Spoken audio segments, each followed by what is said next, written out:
"Want to bet? You win this case, and I will resign as judge right now." Judge Alastair Thornton slammed his gavel, throwing his mean challenge right at Andre Lawson's face.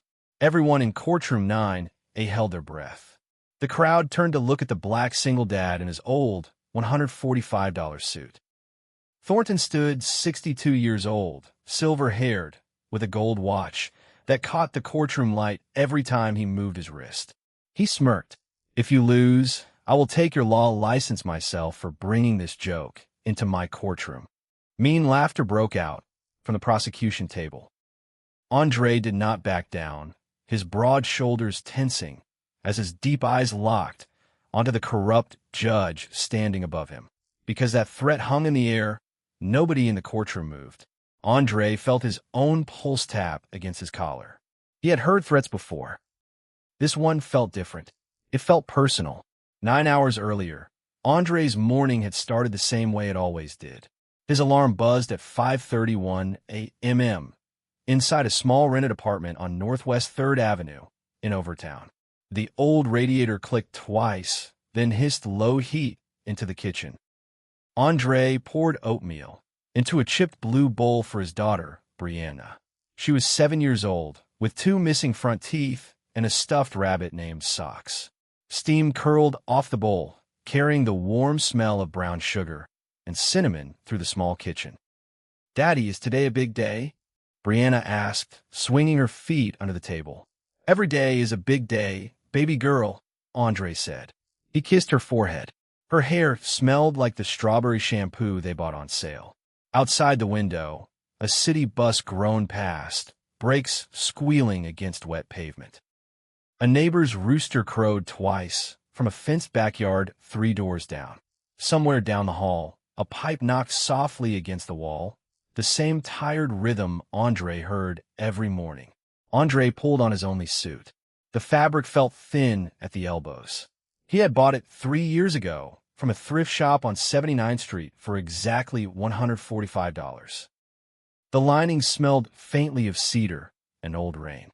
He checked his reflection in the cracked bathroom mirror, straightened his collar, and grabbed his worn leather briefcase. He worked as a public defender.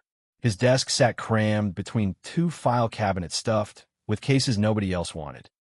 The fluorescent light above his desk buzzed and flickered, casting a pale, tired glow across stacks of manila folders.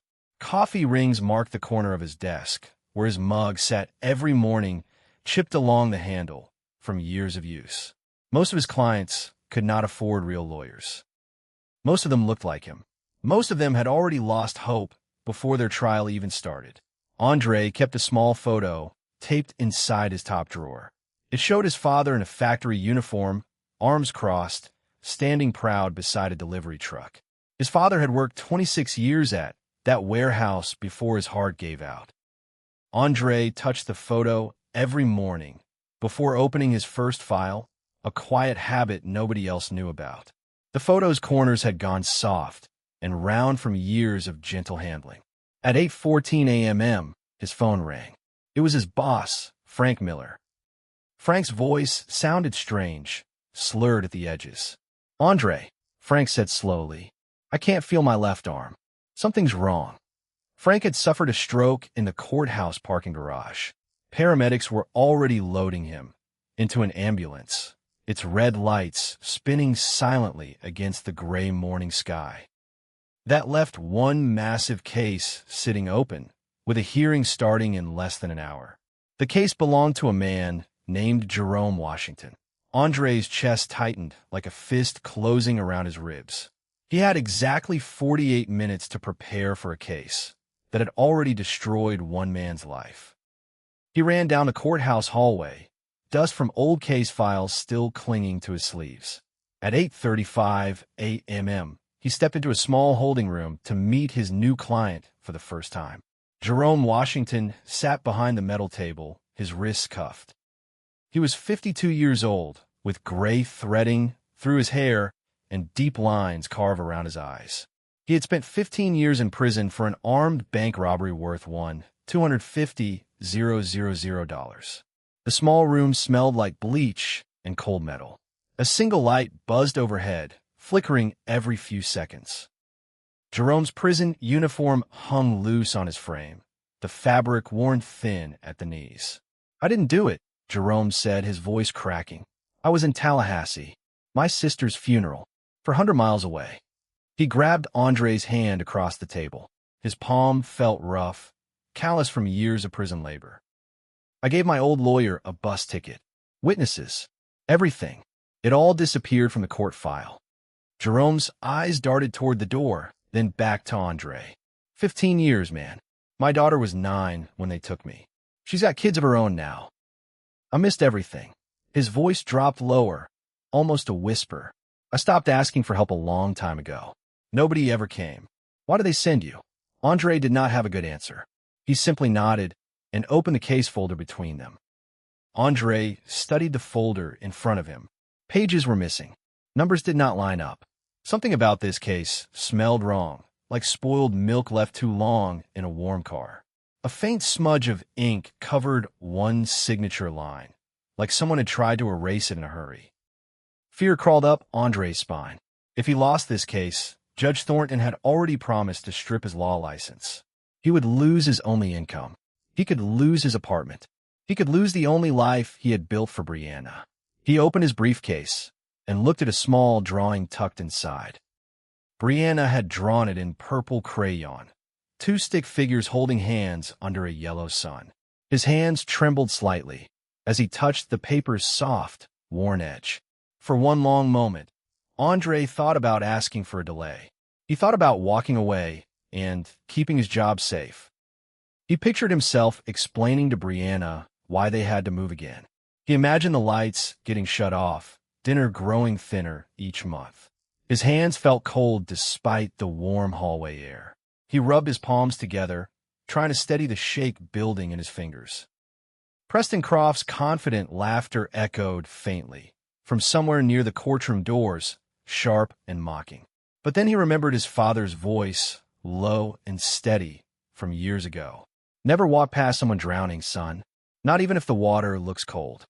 Andre slapped his own cheek once, sharp and quick, to clear his head.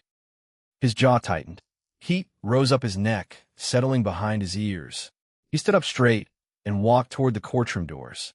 In the crowded hallway outside, an older man stepped into Andre's path. He had thick gray eyebrows and tired, watchful eyes. His name was Dominic West, a retired detective, 65 years old, who had worked Jerome's case 15 years earlier. "You're taking Washington's case," Dominic said. It was not a question. Andre nodded, unsure why a stranger cared so much. Dominic's eyes looked heavy, ringed with dark circles that spoke of many sleepless nights. He shifted his weight, glancing over his shoulder before speaking again, as if old habits from his detective days never fully left him. "I was the lead detective on Jerome's case," Dominic said quietly. "Back then, I trusted the wrong people. I signed off on evidence I never fully checked myself." Dominic pulled a small leather notebook from his coat pocket. The cover was cracked and soft from years of handling. "I've carried guilt about this case for 15 years. There was a security tape from a store across from the bank. It proved Jerome was somewhere else." "Where is it now?" Andre asked. "Buried," Dominic said.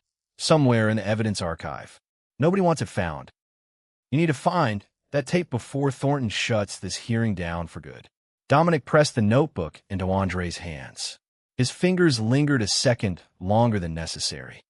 "I retired 3 years ago.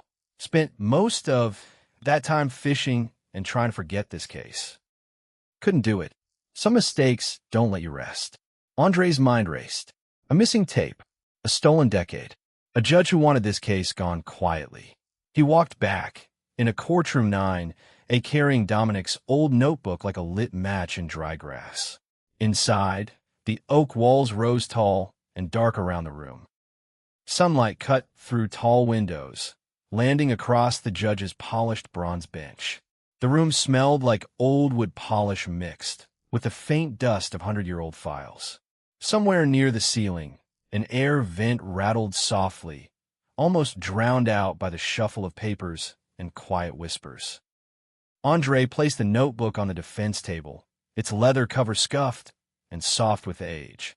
His fingers left a faint mark on the polished wood surface, still damp from nervous sweat. Judge Thornton's eyes narrowed. Prosecutor Preston Croft shot up from his chair immediately. Croft was 44 years old, sharp-suited, known across the county for never losing a case tied to Thornton's courtroom. Objection. This document has zero legal standing. Croft snapped, his voice sharp and confident, echoing off the tall oak walls. Thornton studied the notebook for a long moment. His jaw shifted side to side. His fingers drummed twice against the polished bench, a small habit that betrayed his hidden unease. Finally, he banged his gavel once. Court will recess until 1:03 p.m., Thornton said coldly. Use the time wisely, Mr. Lawson. You'll need it. That gave Andre less than 4 hours to find one missing tape somewhere inside Miami's tangled bureaucracy. For hours to save a man who had already lost 15 years. He checked his watch twice, the second hand ticking louder than it should, and rushed out through the tall courtroom doors. Andre and Dominic rushed to the Miami Police Archive building. The air inside smelled like dust and old paper mixed with burnt coffee. Rows of metal shelves stretched back into the shadows, each one sagging slightly under decades of forgotten boxes. A tired clerk behind the counter shook his head slowly.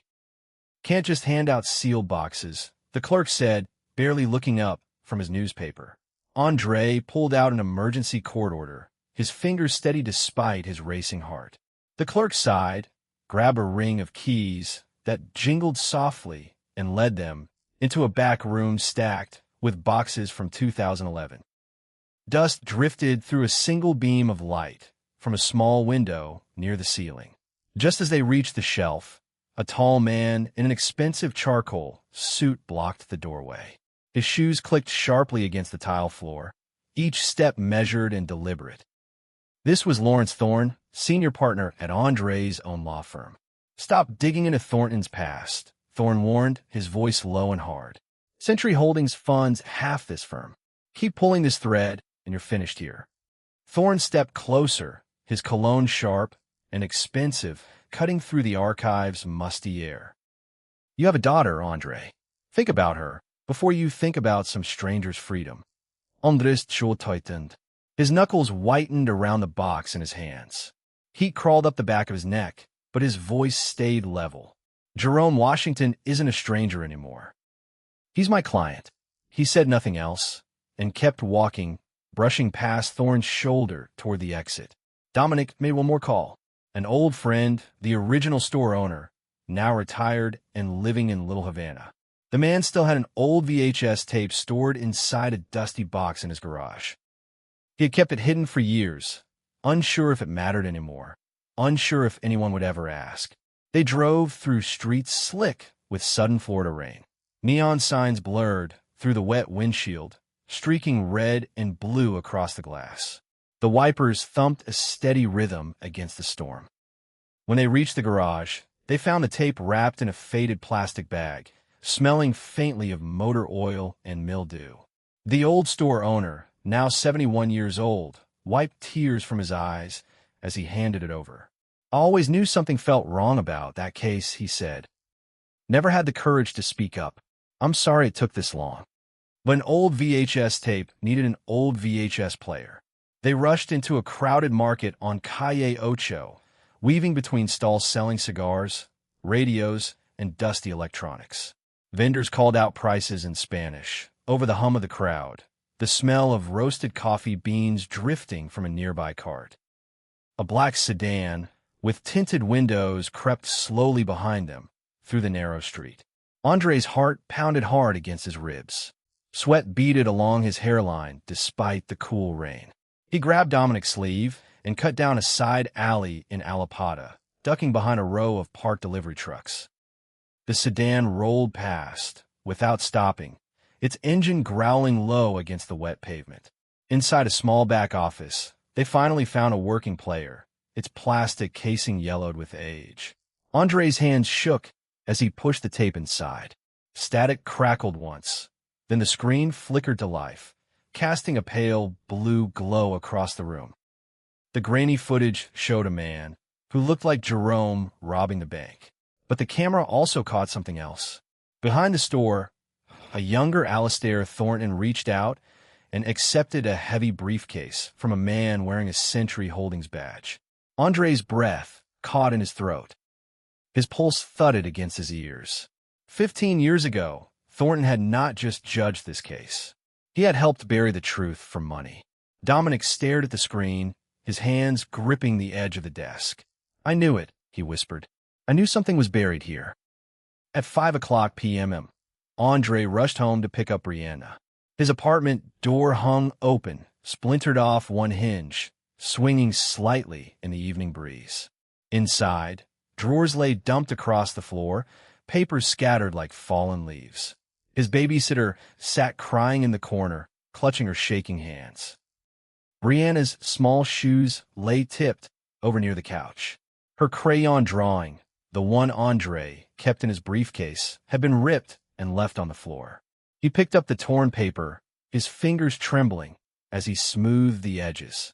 All of Andre's copied files were gone.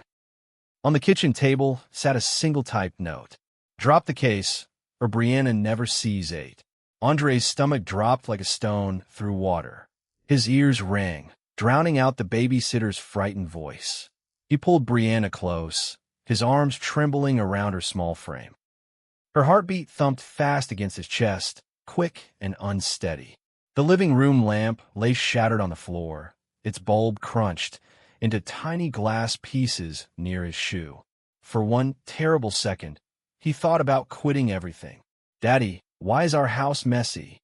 Brianna asked, her voice small and confused. Andre swallowed hard, forcing his voice to stay calm. "Someone made a mistake, baby girl. We're going to fix it." Dominic placed a firm hand on Andre's shoulder. His grip felt steady, grounding. "If you stop now, they'll bury you anyway to keep this quiet. The only way to protect her is to end this for good." That night, Andre drove Brianna to her grandmother's house in Georgia. The highway stretched dark and empty for miles, broken only by passing headlights. Brianna slept most of the way, her small head resting against the window, socks tucked under her chin. When they arrived, Andre carried her sleeping body inside, careful not to wake her. Her grandmother met him at the door, worry etched deep into her face. He kissed Brianna's forehead one last time, before turning back toward Miami, jaw set, eyes burning with exhaustion and resolve. The drive back felt longer than the drive there. Andre gripped the steering wheel tight, knuckles pale under the dashboard light, replaying the ransacked apartment, over and over in his mind. Back in the city, Dominic agreed to sign a sworn statement in front of an independent notary. His pen moved slowly across the page, each word a small act of redemption for 15 years of silence. The notary stamped the final page twice, the sound sharp and final in the quiet office. Andre also tracked down Evelyn Cross, a former prosecutor who once worked under Thornton. She met him in a quiet diner near Coral Gables. Her coffee went cold. As she spoke, steam no longer rising from the cup. Her hands shook as she signed a confession admitting Thornton had forced her to destroy Jerome's bus ticket 15 years earlier. "He told me my career would end if I didn't comply," Evelyn said, her voice barely above a whisper. "I've regretted it every single day since." Andre now held real proof. A tape, 2 signed statements. Enough evidence to end a corrupt judge's grip on an entire county. He placed the documents carefully inside his briefcase, next to Brianna's torn crayon drawing. The next morning at 9:01 a.m., courthouse security stopped Andre at the front door. 2 guards blocked his path, arms crossed, faces stern. A false report claimed he had caused a disturbance the day before. "Sir, you need to step back," one guard said, placing a firm hand against Andre's chest. Inside the courthouse windows, Preston Croft smiled from behind the glass, watching the empty defense table with quiet satisfaction. He straightened his tie, clearly expecting an easy victory. But outside, dozens of over-town neighbors had gathered. Mrs. Delgado from the corner bakery stood at the front, her apron still dusted with flour. Old Mr. Reyes leaned on his cane beside her, jaw set with quiet determination. They formed a human wall between Andre and courthouse security, refusing to let anyone push him back. "Let him through," someone shouted from the crowd. Others picked up the chant, voices rising together like a wave building toward shore. Mrs. Delgado stepped forward, chin raised, refusing to move even as a guard reached for her arm. Andre gripped his briefcase and pushed through the crowd toward the courtroom doors. His heart hammered against his ribs, sweat soaking through his collar despite the cool morning air. He burst through just as Thornton raised his gavel to close the case forever. Heads turned. Whispers spread fast, through the gallery like sparks catching dry brush. Inside courtroom 9, Andre stood tall despite his exhaustion. His legs felt heavy, but his spine stayed straight. He connected a small projector to the courtroom screen and played the old VHS footage for everyone to see. Gasps rippled through the crowd like wind through dry leaves. He read Dominic's statement aloud, then Evelyn's confession. His voice stayed calm and even, never once rising into a shout. Every word landed with quiet, steady weight. "You accepted $350,000 from Century Holdings," Andre said, "to keep an innocent man in prison and fill their cells for profit." Thornton's face lost all its color. A vein pulsed hard at his temple. His fingers curled tight around the edge of his bench. "This evidence is illegal. Bailiff, remove him now." Preston Croft rose halfway from his chair, then slowly sat back down, his confident smile gone completely. Sweat had begun to soak through his collar. At that exact moment, the courtroom doors swung open. Federal agents from the Judicial Oversight Committee walked in, their badges catching the light. Behind them stood 2 FBI agents, their faces flat and serious, boots echoing sharp against the wooden floor. Thornton's mouth opened, but no sound came out. His hands trembled against the polished wood of his own bench. The color drained from his cheeks like water through cracked stone.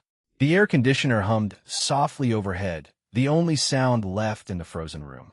A single clock on the back wall ticked, each second stretching longer than the last. Nobody in the gallery dared to breathe too loudly.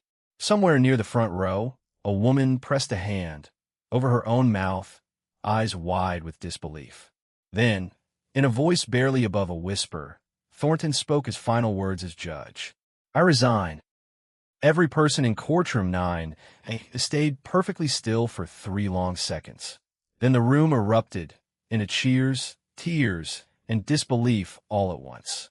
Someone near the back began to clap, and the sound spread through the gallery like a wave crashing against rocks.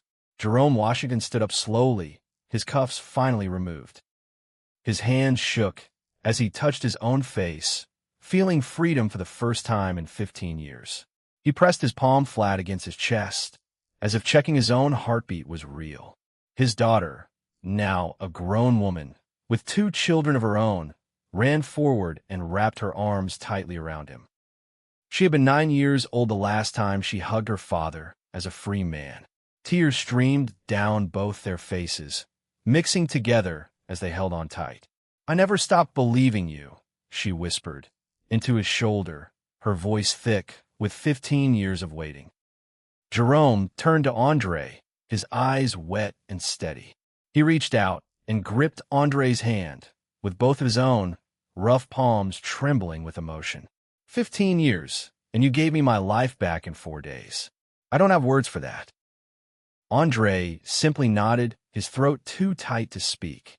He glanced toward Dominic, who stood near the back wall, wiping his own eyes with the back of his sleeve. Federal agents led Thornton out in handcuffs, his once proud shoulders now slumped forward. His polished shoes scuffed against the courthouse floor, no longer confident, no longer commanding. Reporters shouted questions as flashbulbs lit up the courthouse steps outside. Preston Croft slipped quietly out a side door, refusing to meet anyone's eyes, his briefcase clutched tight against his chest. Within days, investigators arrested Lawrence Thorne for his role in the cover-up. Agents seized boxes of documents from his corner office, carrying them out past stunned coworkers. Century Holdings faced federal charges for bribery, tied to dozens of wrongful convictions across the state, its stock value collapsing within a single week. Mayor Winston Gage resigned. Within the week, his campaign funding fully exposed on every local news channel. Billionaire Gideon Sinclair, the hidden hand funding the entire scheme through Lawrence Thorne, faced federal indictment soon after. Investigators traced years of secret payments meant to keep judges, prosecutors, and prison contracts working together for profit. News crews camped outside his gated estate for days, cameras aimed at the tall iron fence. 3 months later, a small crowd gathered outside a renovated storefront in Overtown. A new wooden sign hung above the door, freshly painted in deep blue letters, Lawson Justice Center. The smell of fresh paint drifted out through the open windows, mixing with the warm scent of Mrs. Delgado's bread from the bakery next door. Andre stood on the sidewalk, wearing a new gray suit that actually fit him. Unlike his old thrift store jacket, this one held its shape at the shoulders, the fabric smooth and even. In his jacket pocket, he still carried his father's old ink pen, its metal casing worn smooth from years of use. Some things, he had decided, were worth keeping close. Brianna sat on his shoulders, giggling as she pointed at the sign above them. Her small hands gripped his forehead for balance, her sneakers swinging against his chest. "Daddy, is that really our name up there?" "That's really our name, baby girl," Andre said, laughing, his voice thick with pride he had never let himself feel before. Dominic stood beside him, arms crossed, a rare smile crossing his weathered face. He had traded his old detective badge for a volunteer position helping the news center review old wrongful conviction cases. He kept the badge anyway, tucked inside his coat pocket, a small reminder of the mistake he had finally made right. "Never thought retirement would feel this busy," he said, shaking his head. Jerome Washington stood on Andre's other side, his eyes wet but steady, watching neighbors line up outside the news center. He wore a simple blue shirt, the first piece of clothing he had picked out for himself in 15 years. His daughter stood beside him, her own 2 children clinging to her legs, watching the ribbon cutting with wide, curious eyes. Inside, rows of donated desks lined the front room, each one already stacked with new case files. A handwritten sign near the entrance read, "Free legal help for anyone who needs it." Volunteers moved between the desks, greeting the first families walking through the door. A small radio in the corner played soft music, barely audible over the sound of quiet conversation. Evelyn Cross had also come to the opening, standing quietly near the back. She had resigned from her old firm and now taught legal ethics part-time at a community college nearby. She caught Andre's eye and offered a small, grateful nod. A local reporter approached Andre, microphone in hand, asking how it felt to take down one of the most powerful judges in Florida. Camera lights flashed twice, catching the fresh paint on the sign behind him. Andre thought for a moment before answering, choosing his words carefully. "I didn't set out to take anyone down," he said. "I just couldn't walk past someone drowning. That's all this ever was." Andre looked up at his daughter and squeezed her small hand. "See that, baby girl? Powerful people can still fall. The truth always finds its way home." Brianna smiled down at him, missing teeth and all. "Because you never gave up, Daddy." Andre laughed softly, the sound warm and full for the first time in weeks. He thought about the cracked bathroom mirror back home, the thin suit hanging in his closet, and the long road that had brought him here. He thought about the torn crayon drawing, now framed and hanging on the office wall behind him. None of it had been easy. All of it had been worth it. Around them, the neighborhood he loved kept moving, kept living, kept believing that justice, however slow, still had a way of arriving. Somewhere down the block, the same rooster crowed, and somewhere above them, The Miami sky stretched wide and clear and blue. Andre held his daughter's hand a little tighter, grateful for this one quiet, ordinary morning.